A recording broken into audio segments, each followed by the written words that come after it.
You know what I'm saying? We have our battle scars. We have our battle scars and we move on, right? That's how we do. That's how we do it. Period. You know what I mean? So I had to get on here early.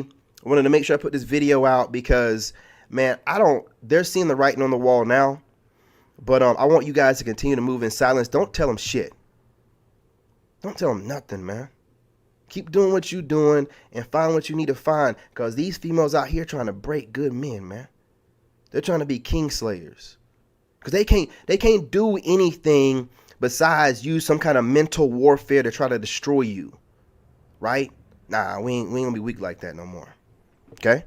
We're not gonna be weak. We're gonna make sure we hold out. We're gonna vet women, and we're gonna make sure we get good ladies from here on out. We're not dealing with these raggedy ass modern females. It's also perfectly fine for a man to move on after a breakup. And if you come crawling back to him after the carousel threw you off, you really can't be surprised if he tells you to go pound sand. Bye, Felicia. Absolutely. Every relationship ever is just a man constantly having to improve for his lady. There's this new TikTok trend where girls are like, the moment I realized my boyfriend hated me. And then they tell this story, and it's the same goddamn story every time. The story is, like, she feels them growing apart, and then she wants to talk about the relationship. So she brings it up, and then she's nagging, and she's feeling trouble because she's got to nag him, but she doesn't want to nag him. But there's a caveat because they all imitate their boyfriend. In every video of when I realized my boyfriend hated me, they all imitate their boyfriend, and they're all use the dumb boyfriend voice. And they're just like, I'll try harder, I'll do better, like, all the time. And the point is, none of them are ever like, and it occurred to me that maybe I should try to make some changes. Like, that's not a thing. That has crossed these women's mind. At the risk of completely blowing your mind, because it really does seem like you're onto something here, sir, has it ever occurred to you or other men to try communicating? Oh, absolutely. I do that all the time. And you know what I've realized? Most women don't want to communicate. Fact. They want to be validated. Fact. Big difference. You're basically saying that men are constantly being asked to change at their wives' request while women never feel as though they need to change. But I just think it's funny how men always complain about women never speaking up or always expecting men to read their minds, while in the same breath complaining that women nag too much. Well, sweetie, let me mansplain it to you. The quote-unquote communication goes something like this. She tells her man to do something. The man says no or says he'll do it later, so she keeps nagging her man until he does it just to shut her up. This creates a precedent, and now whenever she wants to leverage compliance out of him, she nags, and usually also withholds bedroom activities from him. Okay.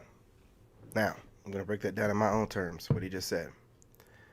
There's communication where you let somebody know something, and they communicate back to you how they feel, and y'all both come to some kind of compromise, right? And understanding. Then there's saying something, not getting the response you want, and then running, storming off or whatever, then coming back, and then every time he says something, having some sly remark about whatever you asked and nagging until you get. That's not communication. Sitting down, having a conversation, coming to an understanding, that's communication.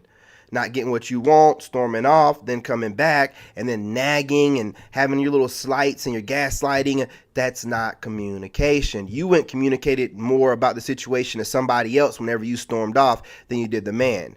We know this. So stop playing around. Like, don't get on here thinking you cute with your Laura Harvey specials, you know what I'm saying? Different skin complexions and different tones, you know, and then thinking and speaking because you learned a couple new terms online and you think you got a good little babble, you know what I'm saying, going on and spill and you got your lipstick on and everything ready to go with your crusty heels. And nah, you're still babbling. There's no core of self-development in anything you're saying. You're just saying a bunch of smart stuff because you want to get on here and shade as many men as you can to make men feel some type of way from your words. There's no growth. And these are the same women wondering why they can't get a man because you can't even control your emotions enough to put something out to where we might want to actually listen without there being a ton of emotion attached to it and shade and slight and facial expressions, right? You keep treating us like we're dumb and we're foolish and we're stupid and we're showing you different. See, men are on that side of the house of, I'm going to show you better than I can tell you. And y'all are still talking. Just like a woman. When in reality, what you're technically implying is that men have complaints of their own, but they're just too cowardly to bring them up to their partner. See, that's not how you communicate effectively to get your point across, dropping shade. There's multiple ways to speak. When you choose to speak in a shady language, you see how she's talking that same way she would talk to a man. Why is a man going to listen to anything she's saying? He's not going to be receptive to her getting her point across while dropping shade in the middle of it. Be an adult. Control your emotions. Speak effectively the same way you would a manager or someone that you respected. You show no respect, so you get no respect. That's just the way it is. Okay? All this, and I'm going to tell you something else. If you can't maintain eye contact while you're saying what you're saying, you ain't got no business saying it. Period, point blank. All y'all get on here with all this neck action and eye contact. You can't even make eye contact longer than like 3 seconds, man.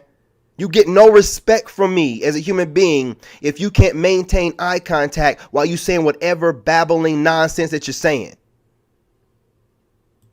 For fear that they lose access to looking everywhere but the camera. Well, sweetie, for the unmarried man, that's not really a problem. If he loses access to his girlfriend, he can just get another girlfriend. There's no reason. All I can tell you is this: as cute as she thinks she is, she ain't. Secondly, as upset as you think you are and as upset as they think that they are, get ready to get more upset. Winter's coming, and the winter I'm talking about is 2030. 2030, look it up.